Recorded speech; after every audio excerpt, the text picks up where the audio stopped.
Tafsir fi Zilalil Quran, karya Asy-Syahid Said Qutb, terjemahan oleh Datuk Yusof Zaki, semoga Allah memberkati beliau. Surah Al-As, surah masa, surah yang ke-103. Surah ini diturunkan di Makkah, mengandungi 3 ayat. Bismillahirrahmanirrahim, dengan nama Allah yang Maha Penyayang dan Maha Pengasih. Wal-As, demi masa. Innal insana lafi khusr, sesungguhnya manusia itu berada dalam kerugian.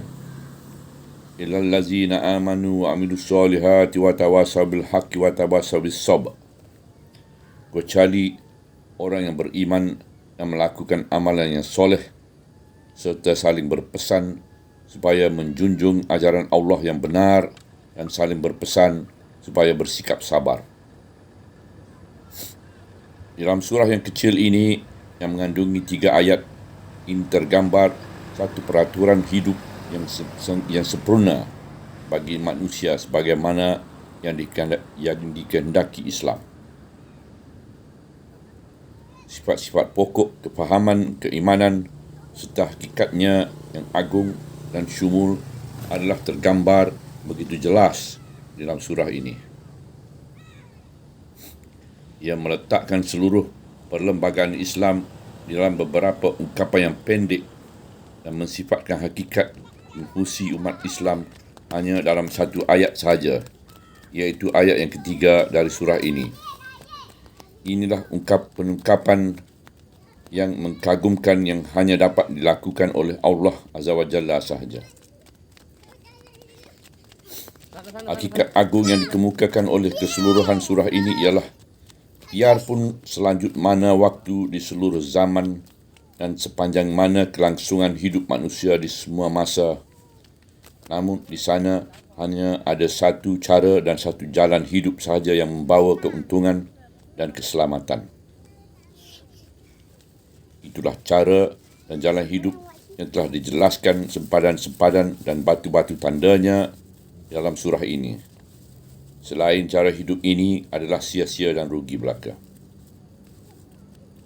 Wal-As, demi masa. Innal insana lafi khusr, sesungguhnya manusia itu berada di dalam kerugian. Illal ladzina amanu wa amilus solihati wa tawasaw bil haqqi wa tawasaw bis sabr. Kecuali orang yang beriman dan melakukan amalan yang soleh serta saling berpesan supaya menjunjung ajaran Allah yang benar dan saling berpesan supaya bersikap sabar. Itulah keimanan, amalan yang soleh, saling berpesan, menjunjung ajaran yang benar dan saling berpesan supaya bersikap sabar. Apakah iman itu? Kami tidak bermaksud mentakrifkan iman di sini dengan takrif ilmu fiqh, tetapi kami mahu memperkatakan tentang tabiat iman dan nilainya dalam kehidupan manusia. Keimanan ialah hubungan makhluk manusia yang bersifat fana, kerdil dan terbatas dengan Allah yang bersifat mutlak, azali, kekal dan sumber yang darinya lahir segala yang wujud, juga hubungannya dengan alam yang lahir dari Allah dan hubungannya dengan undang-undang yang mengendalikan perjalanan alam ini, juga hubungannya dengan tenaga-tenaga alam yang tersimpan di alam ini. Titik tolak di sini ialah dari perbatasan diri manusia yang kerdil pada ruang alam yang luas dan dari batas-batas kekuatannya yang lemah kepada kebesaran tenaga alam yang majhul dan dari batas-batas umurnya yang pendek pada kelanjutan abad-abad yang hanya Allah sahaja yang mengetahuinya.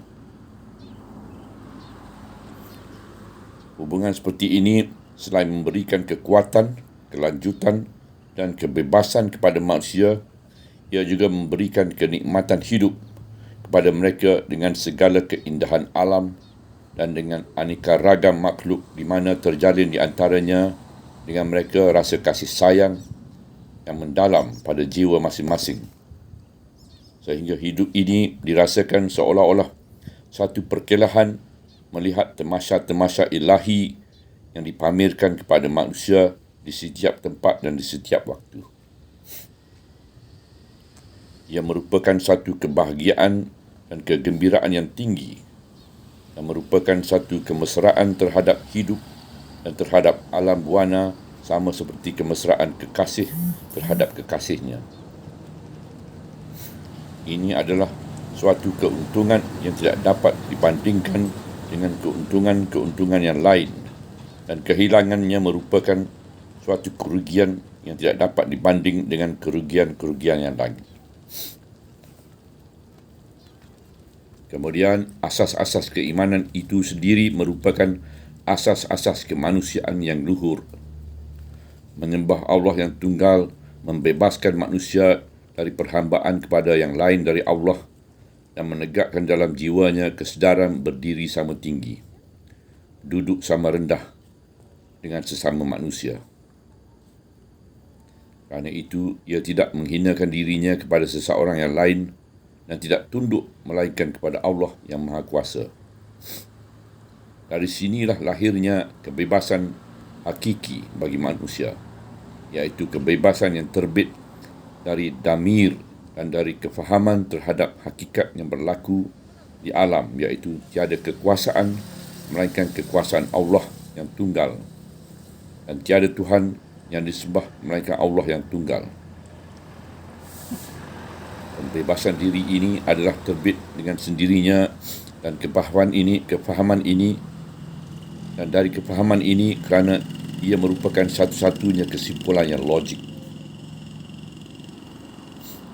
Ciri Rabbaniyah yang menjadi teras keimanan itulah yang menentukan arah dari mana manusia harus menerima kepercayaan-kepercayaannya, nilai-nilainya, ukuran-ukurannya, pertimbangan-pertimbangannya, syariat-syariatnya, undang-undangnya, dan segala peraturan yang mengikatnya dengan Allah atau dengan alam atau dengan manusia. Dengan demikian, kehidupan manusia terhindar dari perintah hawa nafsu dan dari kepentingan dan tempat kedua-duanya, digantikan dengan syariah dan keadilan. Ciri Rabbaniyah ini juga yang menaikkan rasa bangga seseorang mukmin terhadap nilai cara hidupnya dan memandang rendah kepada kepercayaan-kepercayaan jahiliyah, nilai-nilainya dan pertimbangan-pertimbangannya. Juga memandang rendah pada nilai-nilai yang diambil dari perhubungan-perhubungan kebumian ataupun keduniaan, walaupun dia sebatang kara. Kerana ia menghadapi kepercayaan-kepercayaan dan nilai-nilai jahiliyah itu dengan kepercayaan dan nilai-nilai yang diambil secara langsung dari Allah yang sudah tentu lebih tinggi, lebih kuat dan lebih utama diikuti dan dihormati.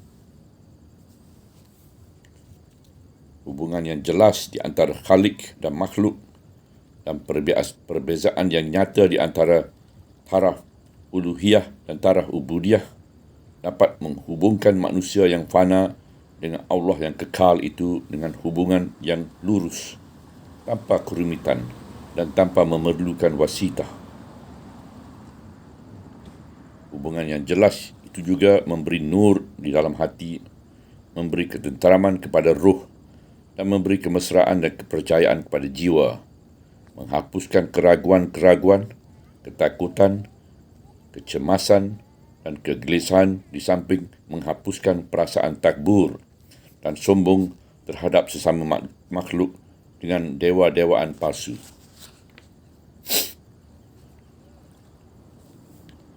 Juga sikap yang jujur mematuhi cara hidup yang dikehendaki Allah, kerana itu sesuatu perbuatan yang baik bukanlah lahir secara kebetulan dan bukanlah hasil dari keinginan yang tiba-tiba dan bukanlah seperti yang dilakukan sekala-sekala sahaja. Malah sesuatu perbuatan yang baik itu adalah lahir dari motif-motif tertentu dan menuju kepada satu matlamat yang tertentu, dan semua individu yang berjuang kerana Allah akan terus bekerja sama mempertahankannya. Dengan itu terbentuklah kelompok muslimin yang mempunyai satu matlamat dan satu panji-panji itu, dan mereka akan bekerjasama dan berpadu bagaimana yang dilakukan oleh generasi-generasi Islam yang silih berganti, yang berpegang kukuh dengan agama ini. Anggapan bahawa manusia itu mulia di sisi Allah meninggikan pandangan manusia terhadap dirinya sendiri, menimbulkan dalam damirnya perasaan segan dan malu untuk menjatuhkan dirinya dari martabat luhur yang diangkatkan Allah itu. Konsep manusia itu mulia di sisi Allah merupakan satu tanggapan yang paling tinggi yang ditanggapkan manusia terhadap dirinya. Setiap ism dan ismi dan setiap pemikiran yang merendahkan darjat manusia yang pada pandangannya sendiri atau menurunkan asalnya kepada asal usul yang hina yang memutuskan hubungannya dengan alam malaikat adalah ism dan ismi dan fikiran yang menyeru manusia kepada menjatuh dan merendahkan diri sendiri walaupun ia tidak menyatakannya secara terus terang. Dari sinilah saranan-saranan atau pendapat-pendapat Darwin, Freud dan Karl Marx mengenai manusia merupakan saranan-saranan dan pendapat-pendapat yang paling keji yang menimpa fitrah manusia dan kepimpinan manusia. Pendapat-pendapat itu menyarankan kepada manusia bahawa setiap kerendahan, kehinaan dan kekotoran adalah perkara biasa yang memang diduga dan dijangka. Tiada sesuatu yang menganehkan dan tiada sesuatu yang patut dimalukan. Ini adalah satu perbuatan jenayah terhadap manusia yang patut dicela dan dikecamkan. Kebersihan perasaan-perasaan adalah hasil secara langsung dari kesedaran manusia terhadap kemuliaan dirinya di sisi Allah dan dari kesedarannya terhadap pengawasan Allah di atas damir dan hati mereka. Seseorang yang normal, yang tidak dirosakkan oleh saranan-sarana Freud ataupun Karl Marx dan sebagainya akan merasa malu andainya ada orang yang mengetahui keburukan-keburukan damir dan perasaannya.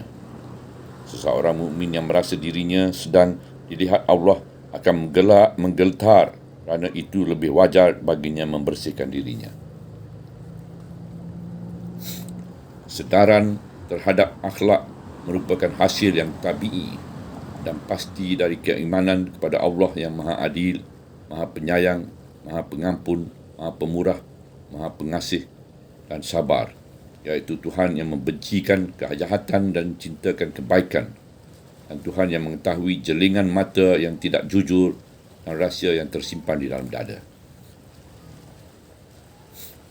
Di sana terdapat tanggungjawab sebagai hasil dari kebebasan kemahuan dan pengawasan Allah yang ketat.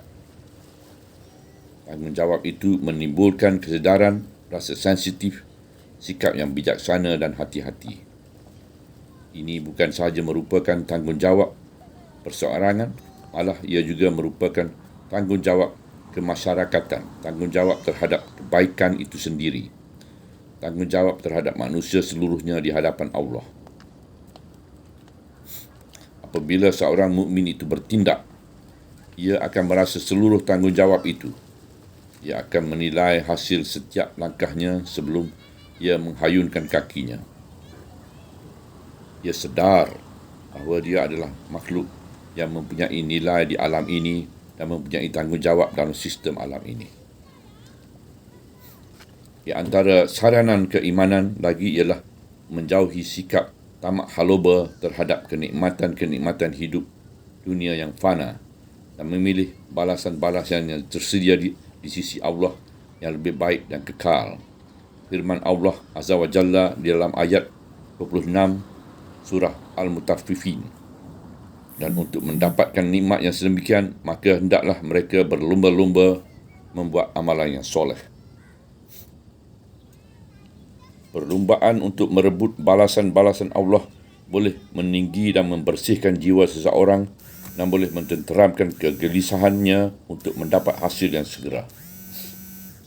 Kerana itu, ia berbuat kebaikan kerana perbuatan itu baik dan kerana Allah sukakan kebaikan. Dan dia tidak salah dan dia tidak salah apa-apa andainya perbuatan yang baik itu tidak menghasilkan kebaikan di hadapan matanya dan dalam umur hidupnya yang terbatas. Sebab Allah yang kerananya ia berbuat kebaikan itu tidak mati dan tidak pula lupakan sedikit pun perbuatan yang baik itu. Bumi bukannya negeri balasan dan hidup di dunia bukannya stesen penggambaraan. Dari sumber inilah seseorang mukmin itu mengambil bekalan daya kudrat untuk terus berbuat kebaikan. Dan inilah sumber yang menjadikan amalan berbuat baik itu suatu cara hidup yang bersambung-sambung, bukannya hasil dari keinginan yang timbul mendadak dan bukan pula suatu hasil yang tunggal yang tidak bersambung. Inilah sumber yang membekalkan tenaga raksasa kepada seorang mukmin untuk menentang kejahatan, sama ada berupa pemerintahan yang zalim atau berupa tekanan dari pandangan-pandangan jahiliah atau berupa tekanan keinginan nafsu, hawa nafsu sendiri terhadap kemahuannya.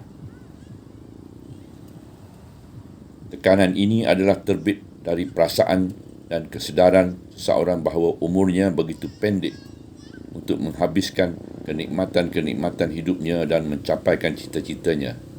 Juga kesedaran terhadap kelemahannya untuk melihat hasil kebaikan yang jauh dan untuk melihat kemenangan kebenaran di atas kebatilan. Di sinilah keimanan bekerja mengubati perasaan-perasaan itu dengan pengubatan asasi yang sempurna. Iman itulah punca hidup yang agung. Dari punca inilah lahirnya segala cabang kebaikan dan dengan punca inilah bergantungnya segala hasil kebaikan.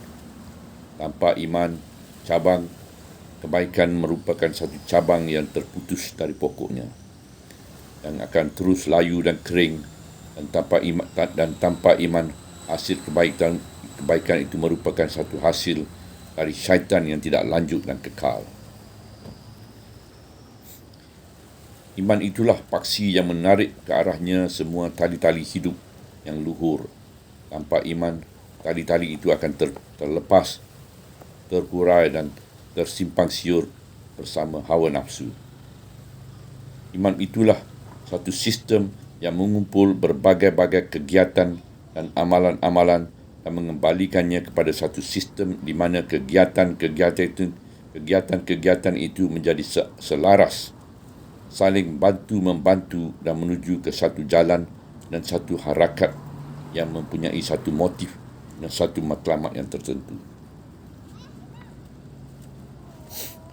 Amalan saling berpesan supaya menjunjung ajaran Allah yang benar dan saling berpesan supaya bersikap sabar, melahirkan gambaran umat Islam atau kelompok muslimin yang mempunyai identiti, ikatan dan tujuan perjuangan yang sama, iaitu kelompok yang sentiasa sedar terhadap hakikat dirinya dan terhadap kewajipannya, di samping sentiasa sedar terhadap hakikat tugas iman dan amalan soleh yang termasuk di bawahnya tugas memimpin umat manusia ke jalan iman dan amalan soleh.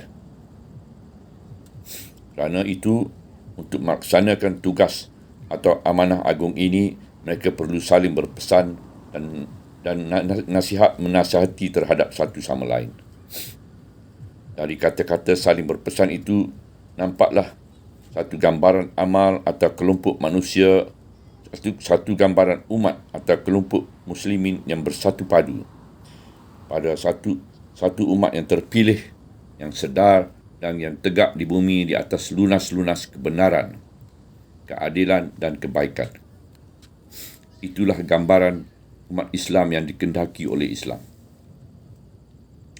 Islam mahukan mereka menjadi satu umat yang terpilih, kuat, sedar, siap siaga, mengawasi kebenaran dan kebaikan dan sentiasa saling berpesan sesama mereka supaya menjunjung kebenaran dan bersabar dalam perjuangan dan hidup saling mesra bekerjasama dengan semangat ukhuwah Islamiah sebagaimana yang disarankan oleh kata-kata saling berpesan dalam Al-Quran. Amalan saling berpesan menjunjung ajaran Allah yang benar merupakan satu keperluan dalam perjuangan, kerana usaha-usaha menegakkan kebenaran itu amat sukar dan batu-batu penghalangnya beraneka ragam dalam bentuk hawa nafsu, logik, kepentingan, kefahaman-kefahaman masyarakat dan kemaharajalelaan pemerintah-pemerintah dan orang-orang yang zalim. Dengan amalan saling berpesan dapatlah diberi peringatan, pemberangsangan dan penyedaran terhadap persamaan matlamat, persamaan tugas dan amanah untuk melipat gandakan daya usaha perjuangan mereka. Setiap pejuang kebenaran akan merasa bahawa di sampingnya ada orang-orang lain yang sentiasa berpesan, memberangsankan dan terus berjuang bersamanya. Juga sentiasa menyayangi dan tidak mengampakan. Agama Islam yang benar itu tidak dapat ditegak melainkan dengan pengawasan dan kawalan kelompok muslimin yang saling membantu, saling berpesan dan bersatu padu. Amalan saling berpesan juga supaya bersikap sabar juga merupakan satu keperluan dalam perjuangan, kerana usaha-usaha menegakkan iman dan amal soleh dan usaha-usaha menjaga kebenaran dan keadilan merupakan tugas-tugas yang amat sukar yang dihadapi oleh kelompok dan perseorangan, dan inilah yang memerlukan kesabaran, iaitu sabar melawan tentangan hawa nafsu sendiri, sabar melawan tentangan-tentangan orang lain, sabar menghadapi gangguan dan kesulitan, sabar menentang keangkuhan, kebatilan dan kejahatan, sabar mengharungi jalan perjuangan yang panjang, sabar menempuh peringkat-peringkat perjuangan yang lambat, sabar kerana hilangnya batu-batu tanda jalan perjuangan, dan sabar kerana kejauhan matlamat. Amalan saling berpesan supaya bersabar itu menambahkan daya kebolehan, kerana ia dapat menimbulkan perasaan kesatuan matlamat dan tujuan dan kerjasama di antara semua pihak, di samping membekalkan perasaan kasih mesra terhadap satu sama lain, keazaman dan tekad perjuangan yang kukuh dan sebagainya dari konsep-konsep kelompok, kerana di dalam suasana kelompoklah hakikat Islam itu hidup dan menonjol. Jika tidak, maka itulah kerugian dan kehilangan. Pada hari ini, apabila kita melihat dari kacamata undang-undang perlembagaan yang digariskan oleh Al-Quran untuk panduan hidup kelompok orang-orang mukmin yang terselamat dari kerugian itu, kita merasa begitu cemas melihat umat manusia di merata pelosok bumi sedang dilingkungi kerugian. Kita merasa begitu cemas melihat kesesiaan dan kesesiaan atau kepercumaan hidup mereka di dunia, dan melihat mereka berpaling dari agama yang baik yang telah dikurniakan Allah kepada mereka, serta melihat tidak adanya pemerintah yang terpilih, beriman dan tegak di atas agama yang benar di muka bumi ini. Orang-orang Islam, atau lebih halus, orang-orang yang mendakwakan beragama Islam, merupakan orang-orang yang paling kuat berpaling dari cara hidup ilahi yang telah dipilih Allah untuk mereka, dan dari undang-undang yang disyariatkan Allah kepada mereka, dan dari jalan tunggal yang digariskan Allah untuk menyelamatkan mereka dari kerugian dan kesesiaan. Negeri Arab yang dahulunya menjadi tempat lahirnya agama yang baik ini telah meninggalkan panji-panjinya yang telah dikibarkan Allah untuk mereka. Mereka meninggalkan panji-panji iman untuk bergantung dengan panji-panji kebangsaan yang tak pernah mereka capai.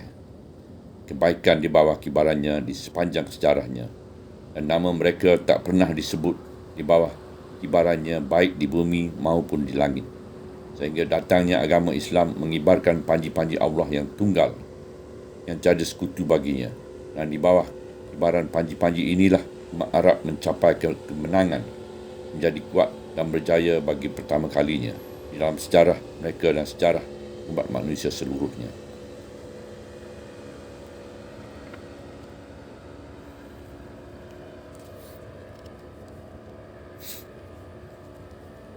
Umar ibn al-Khattab pernah berkata kepada Amru ibn al-As, Gamna Mesir, sewaktu anaknya memukul seorang Mesir dan berbangga-bangga dengan keturunan sambil berkata, "Nah, ambil ini dari seorang anak bangsawan." Lalu Umar mengenakan hukuman pukul balas dan berkata, "Bila lagi awak memperhambakan manusia sedangkan mereka dilahirkan ibu bapa mereka dengan keadaan merdeka. Mereka tidak bakhil menyebarkan agama, ilmu pengetahuan dan pendidikan yang diketahui mereka kepada sesiapa sahaja. Mereka tidak memandang keturunan, warna kulit dan negeri apabila mereka menghukum, memerintah dan menilaikan kelebihan.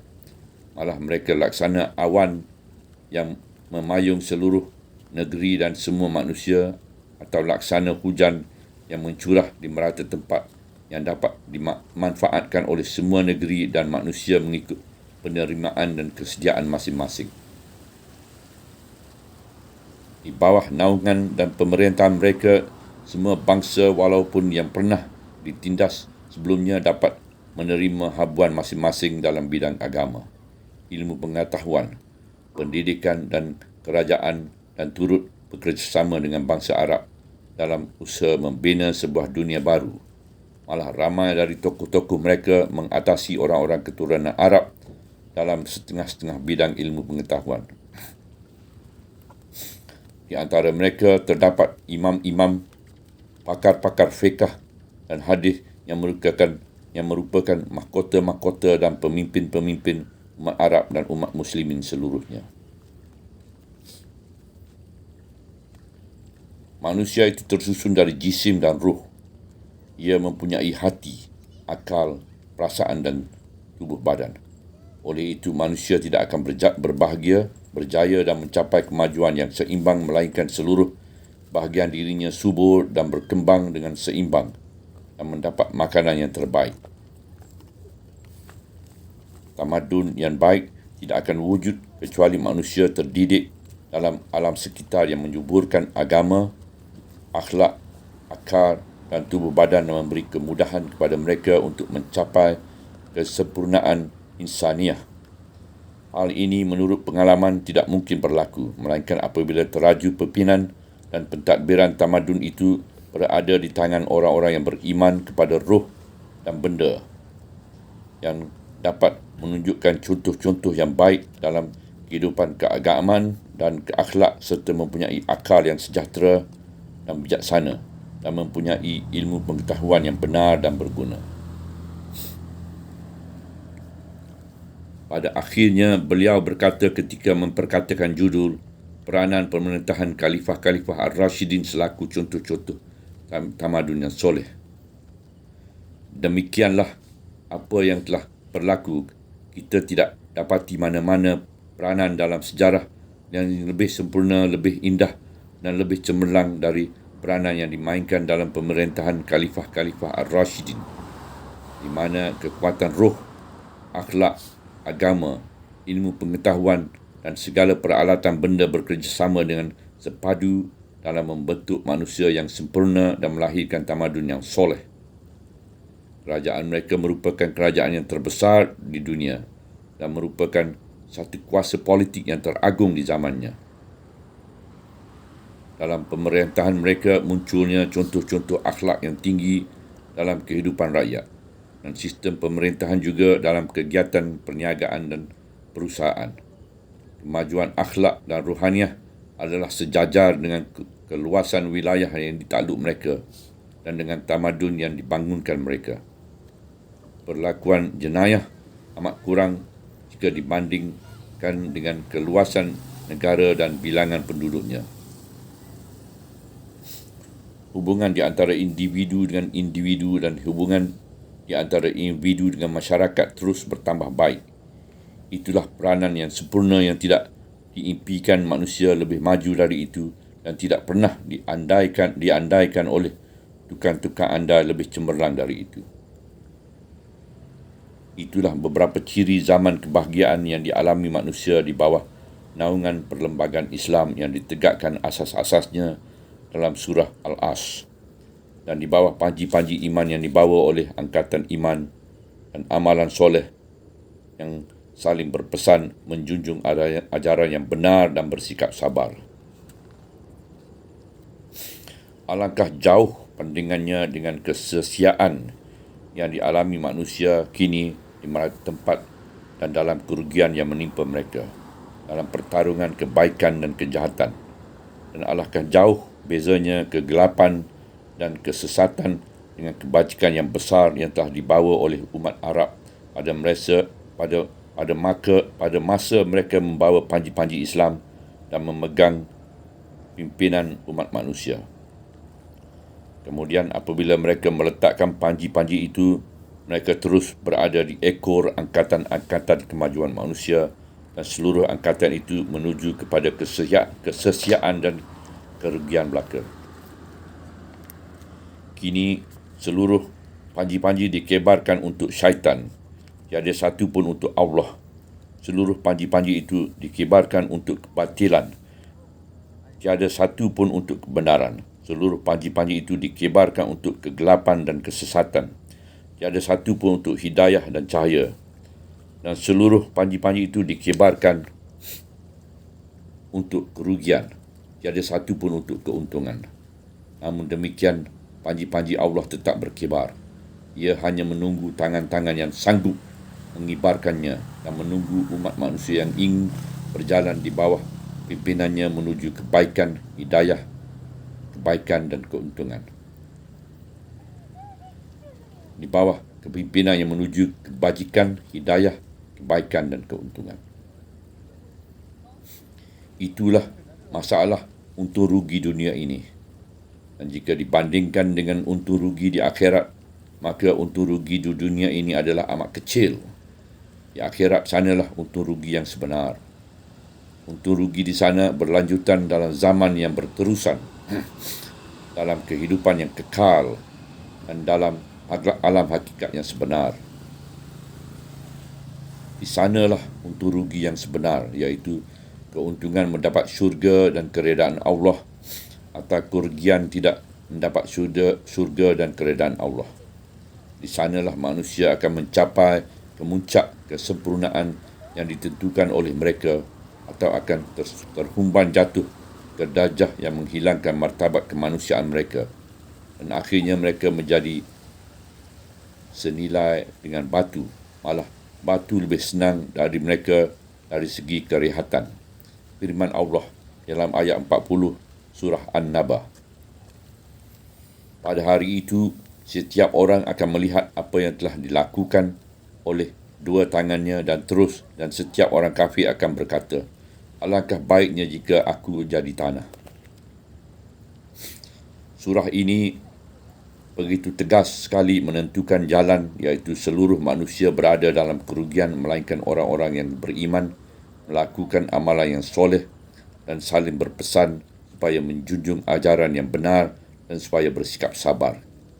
Itulah satu-satunya jalan, tiada jalan yang lain lagi, iaitu jalan beriman dan beramal soleh dan menegakkan masyarakat Islam yang bersatu padu menjaga ajaran yang benar dengan berbekalkan sifat sabar. Inilah satu-satunya jalan, kerana itu dahulu ada dua orang lelaki dari sahabat Rasulullah SAW. Apabila mereka bertemu, mereka tidak berpisah sehingga salah seorang daripada mereka membaca surah Al-As pada seseorang lagi. Kemudian barulah mereka bersalam-salaman.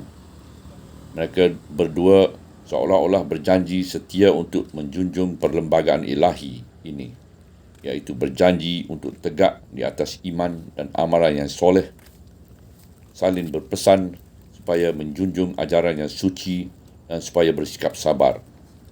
Mereka berdua berjanji untuk mengawal perlembagaan ini dan untuk menjadi golongan umat Islam yang hidup tegak di atas perlembagaan ini. Subhanallah, alhamdulillah, wa la ilaha illallah, wallahu akbar, wa la hawla wa la quwata illa billahil aliyyil azim. Wala haula wala quwata illa billahil aliyyil azim. Wala haula wala quwata illa billahil aliyyil azim.